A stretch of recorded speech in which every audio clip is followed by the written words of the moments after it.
যেদিন শরীর নয় প্রাণটাকেই ধরে টেনে বের করা হবে,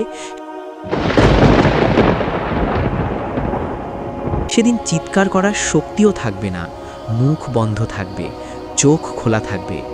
কুরআন আল্লাহ তাআলা বলেন, প্রাণ কণ্ঠে এলে তোমরা শুধু তাকিয়ে থাকো। সেই মুহূর্তের জন্য তুমি কি প্রস্তুত?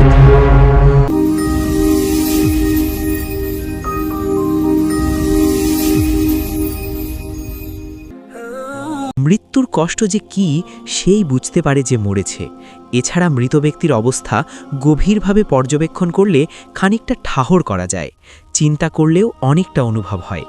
যেমন শরীরের যে জায়গায় রূহ থাকে না তাকে কেটে ফেললে কোনো কষ্ট হয় না, অ্যানাস্থেশিয়া করার সময় কিছুটা বোঝা যায়। যেখানে অ্যানাস্থেশিয়া করা হয় সে জায়গাটা অনুভূতিহীন হয়ে পড়ে, কিন্তু অস্ত্রোপচারের পর যখন প্রভাব কেটে যায়, প্রাণ চলে আসে, তখন টের পায় কি ব্যথার যন্ত্রণা।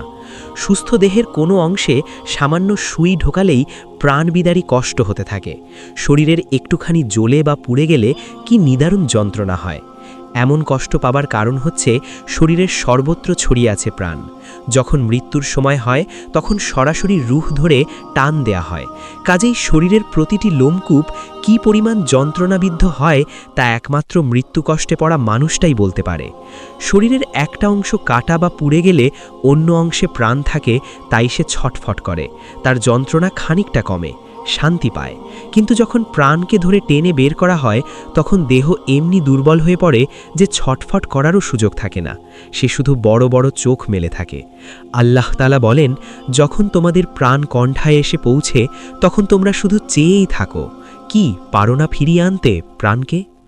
শরীর শক্তিশালী হলে বড় নিঃশ্বাসের শব্দ খানিকটা শোনা যায়, দুর্বল হলে তাও যায় না। রূহ বের হয়ে গেলে ধীরে ধীরে প্রতিটা অঙ্গ ঠান্ডা হতে থাকে। পয়লা ঠান্ডা হয় পায়ের দিক, তারপর হাঁটু, উরু, একসময় গোটা শরীর। প্রতিটি অঙ্গ ঠান্ডা হতে ওই রকম কষ্ট হয় যেন তা কাটা হচ্ছে। রূহ যখন কণ্ঠের কাছে পৌঁছে তখন চোখে আর আলো থাকে না, ঘোলা হয়ে যায়।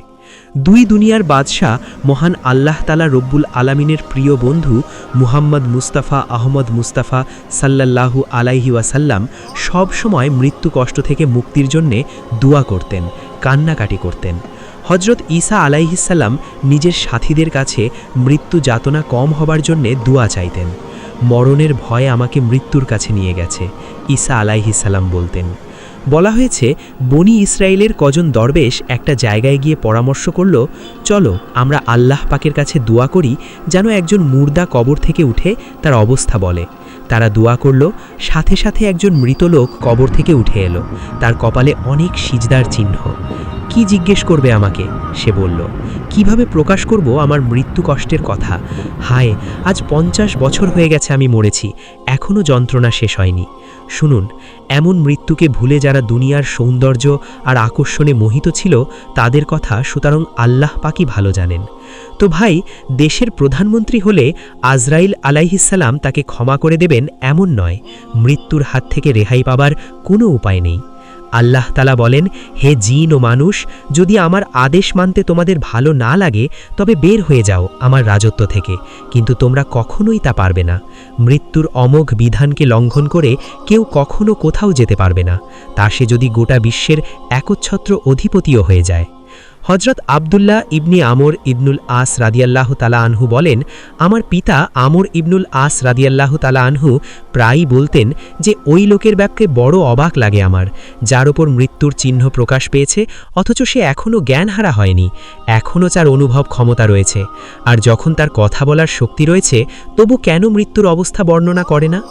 যখন মৃত্যুর সময় চলে এলো তখন তার হুঁশ, অনুভূতি আর কথা বলার ক্ষমতা ঠিক ছিল। আমি তাকে জিজ্ঞেস করলাম, এমন মুমূর্ষু লোকের মৃত্যুর অবস্থা না বলার উপর আপনি তো অবাক হতেন, আজ আপনি মৃত্যুর অবস্থা সম্পর্কে বলুন। হজরত আমর ইবনুল আস রাদিয়াল্লাহু তাআলা আনহু উত্তর দিলেন, হে ছেলে, মৃত্যুর অবস্থা বলা অসম্ভব, তাও আমি খানিকটা বলছি। মহান আল্লাহ তাআলার শপথ, আমার মনে হচ্ছে যেন কাঁধের ওপর পাহাড় রাখা হয়েছে, আমার পেটে যেন বিষাক্ত কাঁটা ভরা, মনে হচ্ছে আকাশ আর জমিন এক হয়ে গেছে, আমি তার মাঝে পিষে যাচ্ছি। হজরত ওমর রাদিয়াল্লাহু তাআলা আনহু মৃত্যুর অবস্থা জানার জন্যে হজরত কাব আহবার রাদিয়াল্লাহু তাআলা আনহুকে বলেন, মৃত্যু সম্পর্কে কিছু বলেন।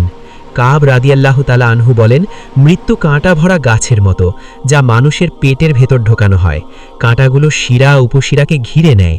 তারপর শক্তিমান কোনো পুরুষ সেটাকে টানতে থাকে, আর সেই কাঁটা ভরা গাছ চামড়া, গোস্ত, শিরা উপশিরা ছিঁড়ে খুঁড়ে বের হয়ে আসে।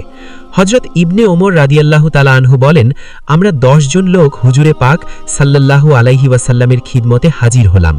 একজন আমাদের মাঝ থেকে আনসার জিজ্ঞেস করলেন, সর্বশ্রেষ্ঠ জ্ঞানী আর সবচেয়ে বেশি সতর্ক লোক কে? হুজুরে পাক সাল্লাল্লাহু আলাইহি ওয়াসাল্লাম বলেন, যে মৃত্যুকে বেশি মনে করে আর সেজন্য বেশি তৈরি হয়, তারাই দুনিয়া আর আখিরাতের সম্মান নিয়ে চলে যায়। হুজুরে পাক সাল্লাল্লাহু আলাইহি ওয়াসাল্লাম বলেন, আনন্দ আর খুশিকে ধুলায় মিশিয়ে দেয় যে চিন্তা, সেই মৃত্যুর কথা বারবার মনে করো। এর মধ্যে বিরাট উপকার রয়েছে তোমাদের জন্যে।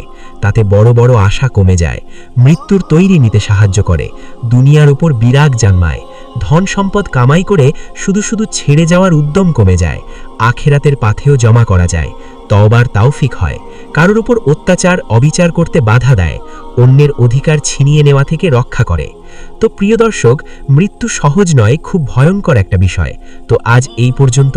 দ্বিতীয় পর্বে ভিডিওতে জানব বিদ্রোহী সাদ্দাদের মৃত্যু কিভাবে হলো সে বিষয় নিয়ে।